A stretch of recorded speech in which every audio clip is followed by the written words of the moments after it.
Hello everyone, इस video में हम पढ़ेंगे इंग्लिश एनसीईआरटी क्लास 7th के चैप्टर फर्स्ट के क्वेश्चन आंसर्स। चैप्टर का नाम है 3 क्वेश्चंस। तो पहला क्वेश्चन है, why did the king want to know answers to 3 questions. तो जो किंग थे वो 3 क्वेश्चंस के आंसर क्यों जानना चाहते थे। तो इसका आंसर होगा, the king wanted to know the answer of 3 questions because he wanted to be good and successful person in his life. तो किंग 3 क्वेश्चंस के आंसर इसलिए जानना चाहते थे क्योंकि किंग जो थे वो बनना चाहते थे अच्छे बहुत और सक्सेसफुल, सफल अपनी लाइफ में। नेक्स्ट क्वेश्चन है, why was the king advise to go to magicians. तो किंग को मजिशियंस के पास जाने की एडवाइस क्यों दी गई थी। तो इसका आंसर होगा, some people advise to the king to go to the magicians because according to them only magicians can see the future of the king. तो कुछ लोगों ने एडवाइस इसलिए दी थी किंग को मजिशियंस यानी कि जादूगर के पास जाने के लिए क्योंकि वो लोग मानते थे कि जादूगर ही सिर्फ भविष्य को, फ्यूचर को देख सकते हैं किंग के। नेक्स्ट क्वेश्चन है, in answer to the second question whose advice did the king say would be important to the king. तो जो सेकेंड क्वेश्चन है होता है किंग का, उसके आंसर में किंग किन लोगों की एडवाइस को इम्पॉर्टेंट मतलब ज़रूरी मानते हैं। तो इसका आंसर है, in the answer of the second question people said that advice of counsellor would be most important to the king. तो सेकेंड क्वेश्चन में जो एडवाइस होती है काउंसलर्स की, काउंसलर्स मतलब होता है जो सलाह देने वाले लोग होते हैं ना, उनको काउंसलर कहते हैं।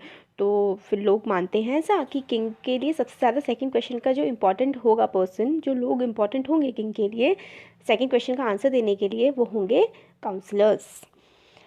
फिर क्वेश्चन नंबर 4 है, what suggestions were made in answer to the third question. Third question के आंसर में क्या सजेशंस दिए गए थे किंग को।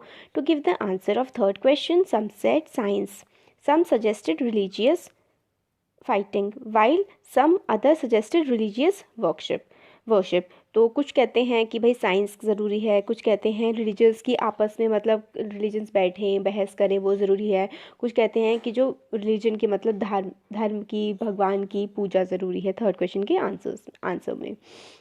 क्वेश्चन नंबर 5 है, did the wise man win the reward, if not why not. तो वाइस मैन, क्या जो वाइस मैन था, बुद्धिमान आदमी था, उसने जो रिवॉर्ड था मतलब जो प्राइज़ था या कह सकते हैं जो प्राइज़ उसने निकाला हुआ था किंग ने कि जो मुझे सही क्वेश्चन के आंसर देगा मैं उसे ये दूंगा वो दूंगा, तो क्या उसने जीता था वाइसमैन ने। तो इसका आंसर होगा, the wise man didn't win any reward because he was not greedy of any reward and he was worried to pass his life without any luxury. तो मतलब जो वाइजमैन था, बुद्धिमान आदमी था, उसने कोई रिवॉर्ड नहीं जीता था क्योंकि वो चाहता ही नहीं था कोई रिवॉर्ड जीतना। वो ग्रीडी मतलब वो लालची नहीं था, ग्रीडी का मतलब होता है लालची, वो लालची नहीं था और उसको कोई चिंता नहीं थी कि वो अपनी लाइफ किसी लग्जरी में, ऐशो आराम में वो जिए, वो ऐसा बिल्कुल भी कुछ नहीं चाहता था। क्वेश्चन नंबर 6 है, how did the king and the hermit help the wounded man. तो किंग ने और जो हर्मिट था, हर्मिट मतलब वही जो अच्छा आदमी था, साधु, उसने किस तरीके से वुंडेड मैन की हेल्प की थी। वुंडेड मैन, वुंड का मतलब होता है चोट या फिर जख्म, तो वुंडेड मैन जिसको चोट लगी हुई थी उसकी मदद किस तरीके से किंग और हर्मिट ने की थी।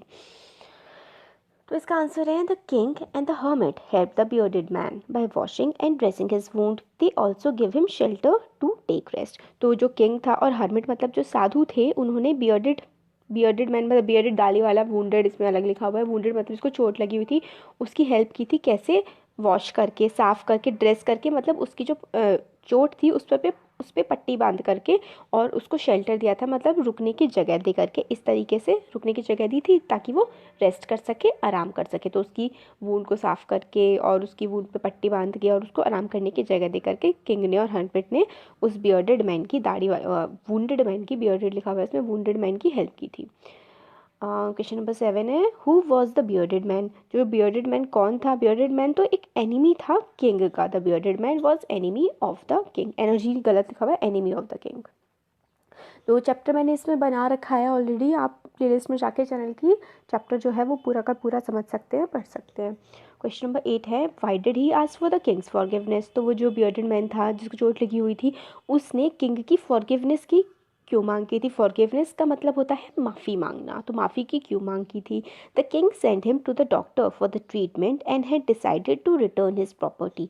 तो जो किंग था उसने भेजा था उस आदमी को डॉक्टर के पास और ट्रीटमेंट करने के लिए डॉक्टर के पास भेजा था कि ठीक कर दो उसको, डॉक्टर को इस मतलब इलाज करने के लिए भेजा था, और किंग ने ये डिसाइड किया था कि वो जो उसकी प्रॉपर्टी थी जो किंग ने जब्त कर रखी थी उसको वो वापस कर देगा। क्वेश्चन नंबर 9 है, What were the hermit's answer to the three questions? Write each answer separately. Right answer do you like the most and why? तो इसका मतलब है क्वेश्चन का कि हर्मिट ने, जो वो साधु था, उसने 3 क्वेश्चन का आंसर कैसे दिया था।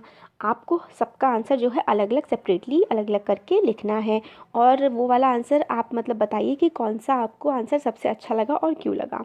तो answer is just follows, answer इस तरीके से हैं सबके। The hermit said that the most important time for the king was digging the beds that save the Kings life. तो जब सबसे इम्पॉर्टेंट टाइम जो था किंग का, वो टाइम था जब किंग जो है जो वो था ज़मीन को डिग कर रहा था, डिग मतलब खोद रहा था, और जिसकी वजह से किंग की लाइफ जो है वो सेव हो गई, बच गई। तो मतलब सबसे इम्पॉर्टेंट टाइम कौन सा होता है, जो काम आप अभी कर रहे हैं वो टाइम, जिस टाइम में आप अभी प्रेजेंट हैं वो टाइम सबसे ज़्यादा इम्पॉर्टेंट टाइम होता है। फिर सेकंड क्वेश्चन है, the answer to the second question, sorry second वाला जो आंसर है, the answer to the second question, he said that he was the most important person for the king by whom the king was save. तो सबसे ज़्यादा second question जो था वो ये था कि सबसे ज़्यादा इंपॉर्टेंट पर्सन कौन होता है। तो सबसे ज़्यादा इंपॉर्टेंट पर्सन हर्मिट ने कहा कि उस टाइम पर जो वो टाइम था वो खुद हर्मिट था किंग के लिए, क्योंकि उसकी वजह से किंग की जो है वो जान बची। मतलब सबसे इम्पॉर्टेंट टाइम वो होता है जिस टाइम में आप अभी हो। सबसे इम्पॉर्टेंट पर्सन वो पर्सन होता है जिस पर्सन के साथ आप पर्टिकुलर टाइम पर प्रेजेंट हो। फिर थर्ड क्वेश्चन का आंसर है, to do good things for him, hermit was king's most important business। तो सबसे ज़्यादा इम्पॉर्टेंट काम क्या था किंग के लिए, सबसे ज़्यादा इम्पॉर्टेंट काम ये था कि वो जिस इंसान के साथ हो उस प्रेजेंट मोमेंट पर, उस प्रेजेंट टाइम पर, उसके साथ वो अच्छा व्यवहार करे, अच्छा करे। तो वही सबसे ज़्यादा इम्पॉर्टेंट बिजनेस या इम्पॉर्टेंट काम होता है। तो फिर इसके फाइनल में आगे कहते हैं, we like the third answer because to do good things to other और to help others we can be good and successful person in our life. तो फिर लास्ट में बोलते हैं कि सबसे अच्छा आंसर जो हमें लगा वो ये लगा कि हमें दूसरों के साथ अच्छा करना चाहिए, दूसरों की हेल्प करना चाहिए, ताकि हम खुद भी अच्छे बन सकें और सक्सेसफुल बन सकें अपनी लाइफ में। तो 3 क्वेश्चंस वाकई में बहुत अच्छे हैं। आप अगर खुद देखिए ना कि आपका सबसे इंपॉर्टेंट टाइम कौन सा होता है, जो आपके पास टाइम अभी है, जिस अभी के टाइम में आप कुछ भी कर सकते हैं ना जो चाहे, वो आपका सबसे इंपॉर्टेंट टाइम होता है। सबसे इंपॉर्टेंट पर्सन कौन सा होता है, जो आपके साथ होता है इस प्रेजेंट मूवमेंट पे। जैसे अगर आप अभी ये वीडियो सुन रहे हैं तो आपके लिए सबसे इंपॉर्टेंट काम ये है कि आप इस वीडियो को ध्यान से सुने, इन क्वेश्चन आंसर्स को ध्यान से समझें, ताकि ये आपको लर्न करने में हेल्पफुल हो। और सबसे इंपॉर्टेंट पर्सन कौन होता है, सबसे इंपॉर्टेंट पर्सन वो होता है जिसके साथ आप पर्टिकुलर टाइम, इस टाइम पर जिसके साथ आप हैं, वो आपके लिए सबसे ज़्यादा इंपॉर्टेंट पर्सन है। तो हो गया हमारे इसके सारे क्वेश्चन आंसर्स कंप्लीट, और इसके आगे के क्वेश्चन आंसर्स भी चैप्टर के मैंने ऑलरेडी बना रखे हैं। आप देखना चाहें तो प्लेलिस्ट में जा कर के देख सकते हैं। और आपको और किसी सब्जेक्ट के बारे में जानना है या फिर आपको कोई नोट्स समझ नहीं आ रहे हैं तो वो नोट्स भी आप मेरे को सेंड कर सकते हैं, और फिर मैं उनको आपको समझा दूँगी। So thank you so much.